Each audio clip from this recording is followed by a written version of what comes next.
नमस्कार विद्यार्थी मित्रांनो, IBPS AFOची प्री एक्झाम झालेली आहे, तर त्याच्याबद्दल आपण थोडंफार डिस्कस करणार आहे इथे. तर पहा, एक्झाम झाल्यानंतर आता बरेच विद्यार्थ्यांचं असं राहते की सर एक्झाम झाली, त्याच्यामध्ये काही जणांचे अटेम्प्ट चांगले होतात, काही जणांचे अटेम्प्ट कंपॅरेटिव्हली त्यापेक्षा कमी होतात आणि विद्यार्थी एकमेकांशी डिस्कस करून असा गोंधळ घालतात की जसं सर माझे अटेम्प्ट एवढे झाले, त्यांचे एवढे झाले, यांचे एवढे झाले. मग त्याच्यामुळे प्रॉब्लेम असा होतो की मुलांच्या मेन्स एक्झामवर किंवा त्या प्रिपरेशनवर त्याचा परिणाम होतो. तर तो कसा, आता पहा, प्री एक्झाम आपली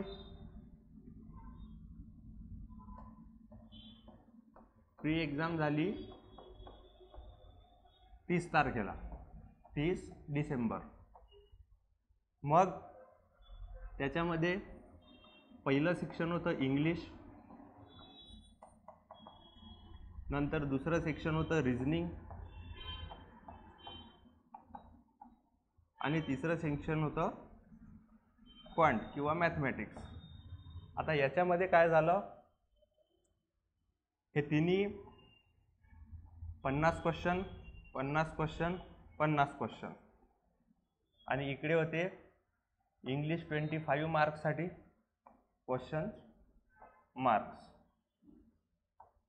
रिझनिंग होतं 50 मार्क्ससाठी आणि क्वांट होतं 50 मार्क्ससाठी. आपण जर मागच्या वर्षीच्या कंपॅरिझनमध्ये जर हा पेपर बघितला तर याच्यामध्ये असं झालं होतं की मागच्या वर्षीपेक्षा पेपर थोडा इझी आला असं म्हटलं गेलं. तर याच्यामध्ये इंग्लिश तर खरंच इझी होतं, मागच्या वर्षीपेक्षा इझी लेवल होती. रिझनिंगमध्ये पण तुमचे साधारणतः 17 अटेम्प्टपर्यंत तुम्ही इझिली किंवा मिसलिनियस आपण म्हणू शकतो. आणि क्वांटमध्ये 5 सिरीज, नंबर सिरीज प्लस 5 ॲप्रॉक्झिमेशन, हा एवढा पार्ट स्पीड मॅथचा होता. आणि जे काही त्याच्यामध्ये बाकी सॉल्व करायचं होतं हे DI होते आणि DI पण असे होते, इझी होते पण लेंदी होते. आणि त्याच्यानंतर त्याच्यामध्ये बाकीचा पार्ट होता पूर्ण कमर्शियल मॅथचा.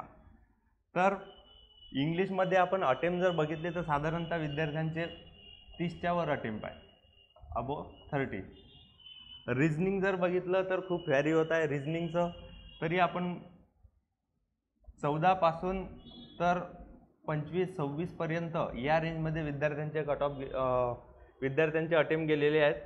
आणि क्वांटचं जर बघितलं तर क्वांटचं पण 15 ते 21 याच्या मधात विद्यार्थ्यांचे अटेम्प्ट आहेत.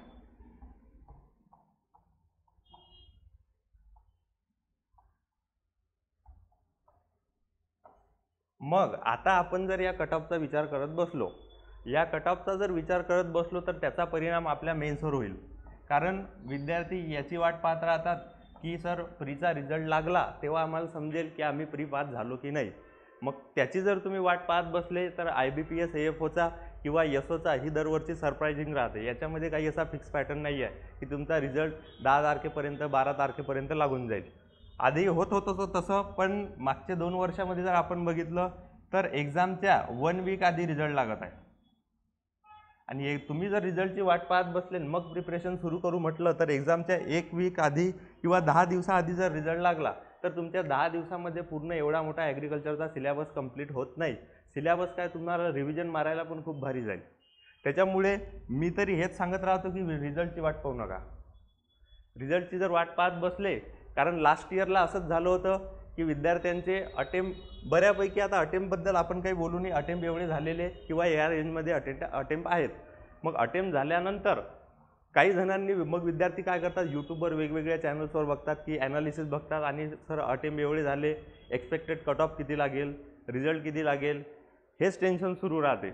मग याच्यामध्ये विद्यार्थी काय करतात, आता लास्ट इयरला बरेच यूट्यूब चॅनलवर असं सांगितलं गेलं की 50 ते 55 पर्यंत कट ऑफ जाईल, म्हणजे विद्यार्थी बाकी सगळे कोमात. पण झालं असं, रिझल्ट लागल्यानंतर कट ऑफ लागला 17.25. हा लागला 125 पैकी, टोटल 125 पैकी कट ऑफ लागला 17.25. आणि असे पण विद्यार्थी पास झाले ज्यांनी या एक्झामचा काहीच अभ्यास केलेला नाही, असेही विद्यार्थी पास होते. त्यामुळे त्याच्या मागच्या वर्षी पण तसंच झालेलं. त्याच्या मागच्या वर्षी कट ऑफ होता 21, हा पण 125 पैकी होता, 21च्या जवळपास कट ऑफ होता. त्याच्या मागच्या वर्षी जर तुम्ही बघितलं तर कट ऑफ होता 125 पैकी 38. आणखी त्याच्या मागच्या वर्षी जायचं म्हटलं तर 125 पैकी 40. म्हणजे बाकी बँकिंगच्या एक्झामचा जर पॅटर्न तुम्ही बघितला तर त्याच्यामध्ये तुम्ही म्हणू शकता की सर यावर्षी कट ऑफ मागच्या वर्षी कट ऑफ एवढा होता आणि यावर्षी 2 ते 3 मार्कांनी तो वाढून जाईल, किंवा तुम्ही तशा प्रकारे तुम्ही प्रिपरेशन करता. पण या एक्झाममध्ये फ्लक्च्युएशन पहा किती आहे. इथं 17.25, इथं 21, इथं 38, इथं 40. म्हणजे कमी जास्त काहीही होऊ शकते. त्याच्यामुळे विचार न करता, कारण आपल्याला जे विद्यार्थी नवीन आहेत त्यांना अभ्यास केलेला वाया जाणार नाही आहे. कारण मधात तुम्ही बघितलं तर आपल्याकडे कृषी सेवकची एक्झाम होणार आहे. त्याच्यासाठी पण तुम्हाला तो ॲग्रिकल्चर कामात येणारच आहे. नंतर समोर एक्झाम सुरूच राहतील ज्याच्यामध्ये तुम्हाला तुमचं प्रोफेशनल नॉलेज, किंवा तुम्ही कुठल्याही सेक्टरमध्ये गेले तरी तुमच्या डिग्रीचं जे काही प्रोफेशनल नॉलेज आहे ते वाया जात नाही.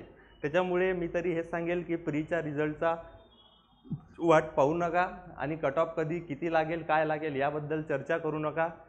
कोणी किती अटेम्प्ट केले, कोणी काय केले, कारण आपल्याला माहीत नसते.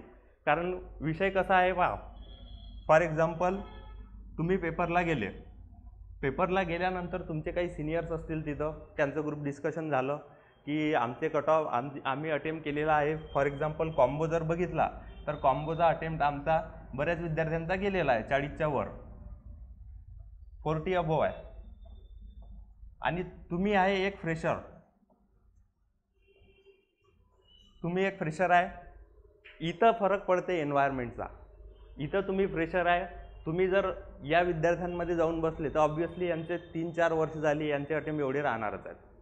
दुसरं, तुम्ही जर समजा 2 वर्ष झाले किंवा खूप वर्षभरापासून अभ्यास करू राहिले, काही जणांना वाटते की सर मी खूप अभ्यास केला पण तिथं रिझनिंगची पझल बसली नाही. काही जणांच्या ज्यांची पझल रिझनिंगची बसली ते गेलेले आहेत 21 पर्यंत, पण ज्यांची एकही बसली नाही ते 17 ते 18 पर्यंत थांबलेले आहेत रिझनिंगमध्ये.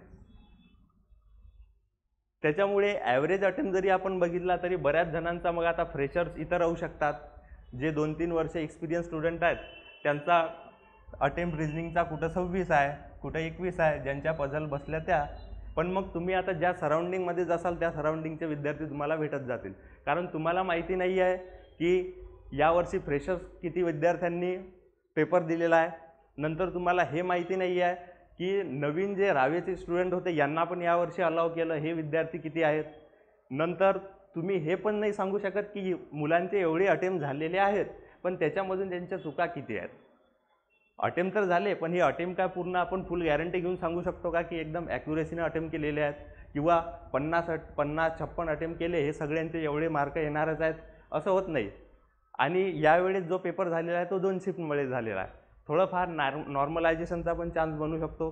त्यामुळे मी तरी हेच सांगेल की रिझल्टचा विचार करू नका. मेन्सला चांगली प्रिपरेशन करा, जेणेकरून असं नाही झालं पाहिजे की सर मी पास झाली पण मी रिझल्टचंच टेन्शन आतापर्यंत घेतलं होतं त्याच्यामुळे मी मेन्सचा अभ्यासच केला नाही. ते दुःख याच्यापेक्षा मोठं राहील. ठीक आहे. Thank you very much and best of luck for your mains preparation or mains exam. Thank you very much.